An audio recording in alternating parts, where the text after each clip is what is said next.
Hello दोस्तों, आपका स्वागत है एक और नॉलेजेबल इंटरेस्टिंग वीडियो में। आज इस वीडियो में हम बात करने वाले हैं गिफ्ट सिटी की टैक्सेशन के बारे में।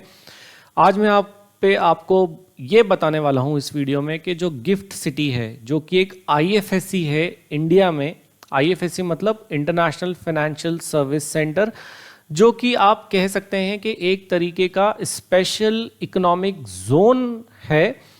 इंटरनेशनल फाइनेंशियल सर्विस सेंटर क्यों खास हैं, क्यों हमारी गिफ्ट सिटी जो अभी लेटेस्ट में ही गांधीनगर गुजरात में जो है स्टार्ट की गई है, वो एक बिजनेस पॉइंट ऑफ व्यू से प्लस एक टैक्सेशन पॉइंट ऑफ व्यू से क्यों स्ट्रैटेजिकली इंपॉर्टेंट है, क्यों टैक्सेशन लॉज इस तरीके से मॉडिफाई किए गए हैं, अमेंड किए गए हैं कि जो गिफ्ट सिटी है, जो आईएफएससी है, उसको और प्रमोशन मिले, ज़्यादा से ज़्यादा फॉरेन करेंसी इंडिया में आए और जो इंडिया का बिजनेस है वो ग्लोबली एक्सपैंड करे। इस एंगल से जो है वो गिफ्ट सिटी को बनाया गया है। स्पेशली उसके जो रिलेटेड टैक्स लॉज हैं, income tax laws as well as GST laws, उनको उस तरीके से अमेंड किया गया है कि कहीं ना कहीं जो है वो गिफ्ट सिटी में जो यूनिट्स ऑपरेट करती हैं उनको टैक्स का जो बेनिफिट है वो दिया जाए।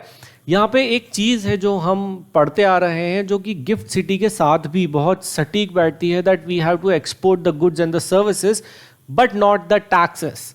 मतलब कि जब आप गुड्स या सर्विस एक्सपोर्ट करते हैं इंडिया से किसी बाहर कंट्री में, तो गुड्स या सर्विसेज की कीमत के साथ साथ एक्सपोर्ट की कीमत जो है, उस कीमत के साथ साथ टैक्स की वैल्यू, टैक्स की कीमत जो है वो फॉरेन बायर के ऊपर उसका बर्डन जो है वो नहीं जाना चाहिए। ऐसा क्यों? टू मेक इंडियन प्रोडक्ट्स और services globally competitive in the international markets. हम चाहते हैं कि जो इंडियन सेलर्स हैं, इंडियन सर्विस प्रोवाइडर्स हैं, उनकी जो प्राइजेस हैं इंटरनेशनल मार्केट में वो ग्लोबली कॉम्पिटिटिव हों, ताकि ज़्यादा से ज़्यादा कंज्यूमर्स जो हैं उनके इंटरनेशनली बने, ज़्यादा से ज़्यादा फॉरेन करेंसी इंडिया में आए। तो आइए शुरू करते हैं। इनकम टैक्स रिलेटेड जो है एग्जेम्पशंस यहाँ पे मैं डिस्कस करने वाला हूँ, जो स्पेसिफिकली गिफ्ट सिटी के लिए ही जो है इंसर्ट किए गए हैं लॉ में। पहला सेक्शन जो है वो है सेक्शन 10(4)(d). हाँ जी, हम सबको पता है सेक्शन 10 जो है वो एग्जेम्पशंस की बात करता है। तो यहाँ पे आईएफएससीज के लिए एक स्पेशल एग्जेम्पशन है, that is exemption 10(4)(d). Exemption क्या कहती है? स्पेसिफाइड फंड्स, कुछ ऐसे स्पेसिफाइड फंड्स जो कि लिस्टेड हैं किसी रिकॉग्नाइज्ड स्टॉक एक्सचेंज में, और वो रिकॉग्नाइज्ड स्टॉक एक्सचेंज कहाँ पर है? Located in IFSC. वो रिकॉग्नाइज्ड स्टॉक एक्सचेंज आईएफएससी में है, और उस ट्रांजैक्शन का कंसिडरेशन जो है वो फॉरेन एक्सचेंज में होता है। तो जो गेन है इस ट्रांजैक्शन पे वो पूरा का पूरा एग्जेम्प्ट हो जाएगा। ये कहता है हमारा सेक्शन 10 सबसेक्शन 4D। कोई स्पेसिफाइड फंड जो एक रिकॉग्नाइज्ड स्टॉक एक्सचेंज में लिस्टेड है और वो स्टॉक एक्सचेंज जो है वो आईएफएससी में लोकेटेड है, तो यहाँ पे जो गेन है वो एग्जेम्प्ट हो जाएगा, प्रोवाइडेड ट्रांजैक्शन जो है वो फॉरेन करेंसी में होना चाहिए। क्या कर रहे हैं हम यहाँ पे? कुछ ट्रांजैक्शन जो है वो कॉन्सेंट्रेट कर रहे हैं इंडिया में हो और वो भी फॉरेन करेंसी में हो, राइट। नेक्स्ट सेक्शन देखते हैं, सेक्शन 10(4)(e). सेक्शन 10(4)(e) कहता है कि वो इनकम जो एक नॉन रेजिडेंट की है, जो अराइज होती है on transfer of non-deliverable forward contracts entered with an offshore banking unit of an IFSC, right? जब आप IFSC को देखें, IFSC का नाम है इंटरनेशनल फाइनेंशियल सर्विस सेंटर। तो यहाँ किस चीज़ पे फोकस किया गया है? यहाँ पे फोकस किया गया है फाइनेंशियल सर्विसेज पे, राइट। इसका मतलब इंडिया की फाइनेंशियल सर्विसेज का ग्लोबली जो है वो दबदबा बने, इंडियन रुपी मजबूत हो ग्लोबल मार्केट में, प्लस इंडियन बैंकिंग एक्टिविटीज़ जो है वो ग्लोबली जो है एक्सपैंड करे, प्लस जो इंटरनेशनल बेस्ट बैंकिंग प्रैक्टिसेस हैं वो इंडिया में आए और लोग उसको यूज़ करें। तो यहाँ पे सेक्शन 10(4)(e) जो है वो इसी रास्ते पे जाता दिखता है। एग्जेम्पशन मिलती है नॉन रेजिडेंट को उसकी इनकम पे, जब वो कोई नॉन डिलीवरेबल फॉरवर्ड कॉन्ट्रैक्ट जो है वो ट्रांसफ़र करता है और वो फॉरवर्ड कॉन्ट्रैक्ट उसने एंटर किया है किसी ऑफशोर बैंकिंग यूनिट से जो लोकेटेड है आईएफएससी में। ये बात करता है सेक्शन 10(4)(e). नेक्स्ट बात करते हैं सेक्शन 10(4)(f) के बारे में। ये भी एग्जेम्पशन का ही सेक्शन है। ये बात करता है नॉन रेजिडेंट की इनकम जो कि जनरेट होती है रॉयल्टी या फिर इंटरेस्ट से, किस चीज के लिए? Due to leasing of aircraft, right. और वो कौन पे करता है? Paid by a unit of IFSC। तो यहाँ पे जोर किस पे दिया गया है? कुछ इंटरनेशनल एक्टिविटीज पे, वो उस बिजनेस सेगमेंट पे इंटरनेशनली जहाँ पे इंडिया अभी भी थोड़ा थोड़ा वीक है। और एक वो सेगमेंट है लीजिंग ऑफ एयरक्राफ्ट। तो इंडिया में जो एयरलाइन बिजनेस है वो बूमिंग स्टेज पर है, स्पीड से ग्रो कर रहा है। बहुत ज़्यादा से ज़्यादा इंडियंस जो है वो एयर ट्रैवल की तरफ जा रहे हैं। तो यहाँ पे इंडिया का जो लीजिंग बिजनेस है उसको स्ट्रॉन्ग करने के लिए जो है IFSC मॉडल को यूज़ किया गया है। यहाँ पे नॉन रेजिडेंट की जो इनकम है, चाहे वो रॉयल्टी से हो, इंटरेस्ट से हो, right, due to leasing of aircraft है अगर, और वो पे होती है through international financial service centre, तो वो इनकम एग्जेम्प्ट रहेगी। सेक्शन 10(4)(g) की बात करते हैं। नॉन रेजिडेंट की इनकम अराइज होती है सिक्योरिटीज या फिर अदर फाइनेंशियल प्रोडक्ट से, जो कि कौन मैनेज करता है? एक portfolio managers. In an account कहाँ पे मेंटेन होना चाहिए? With an offshore banking unit which is located in IFSC।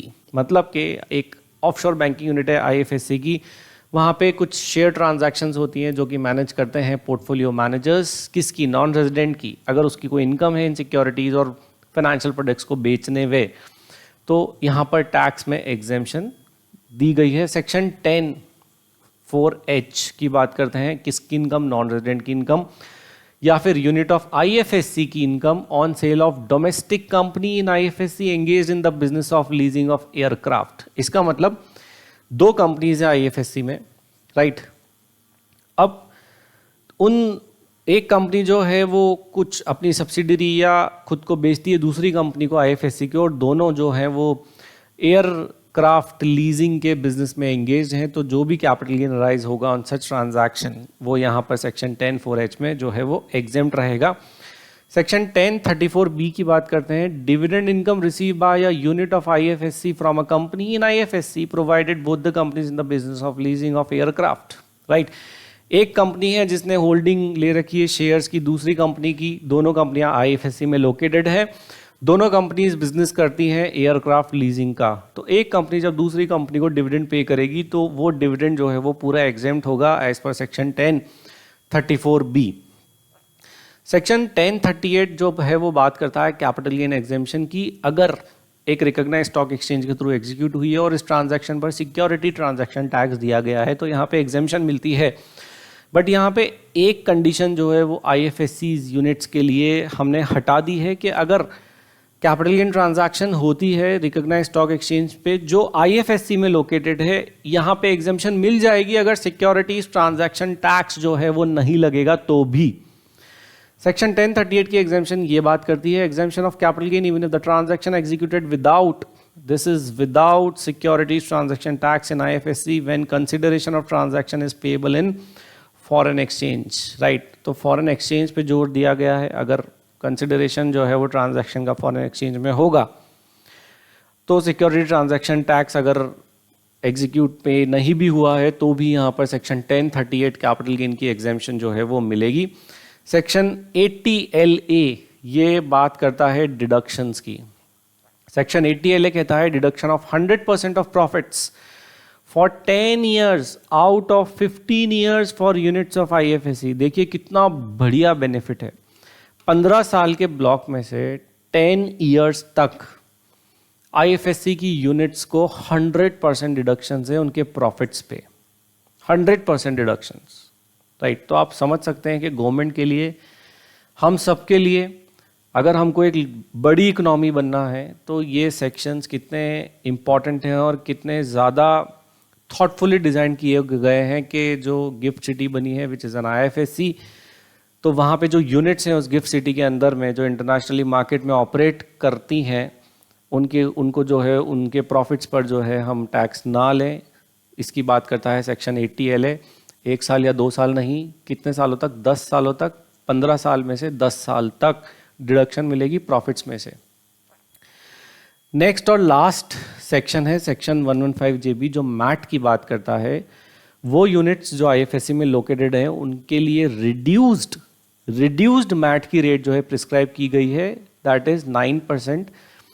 तो यहाँ पे मैट के एंगल से भी जो है वो बेनिफिट दिया गया है इंटरनेशनल फाइनेंशियल सर्विस सेंटर्स हमारी गिफ्ट सिटी गांधीनगर को। तो ये थी एक important video relating to tax benefits for GIFT City. अगर आपकी कोई भी क्वेरी है टैक्सेशन से रिलेटेड, गिफ्ट सिटी से रिलेटेड, तो यहाँ पर आप कमेंट बॉक्स में कमेंट करके वो क्वेरी हमसे पूछ सकते हैं। जीएसटी का भी एक छोटा सा एंगल बता देता हूँ, हालांकि मैं जीएसटी में एक्सपर्ट नहीं हूँ। जीएसटी में जो यूनिट्स हैं आईएफएससी में लोकेटेड हैं वो जीएसटी रजिस्ट्रेशन लें और export of services, export of goods वो इजीली कर सकते हैं। यहाँ पे उनको लेटर ऑफ अंडरटेकिंग जो है वो ले लेना चाहिए। बाकी I am not an expert in GST. तो यहाँ पे कोई भी क्वेरी आपकी इनकम टैक्स से रिलेटेड है, गिफ्ट सिटी से रिलेटेड या फिर इनकम टैक्स एक्ट के किसी भी सेक्शन से रिलेटेड, तो आप कमेंट बॉक्स में वो क्वेरी हमसे पूछ सकते हैं। Thank you for watching this video. Video को लाइक ज़रूर कर दें और शेयर भी कर दें। Thank you, thanks a lot, bye.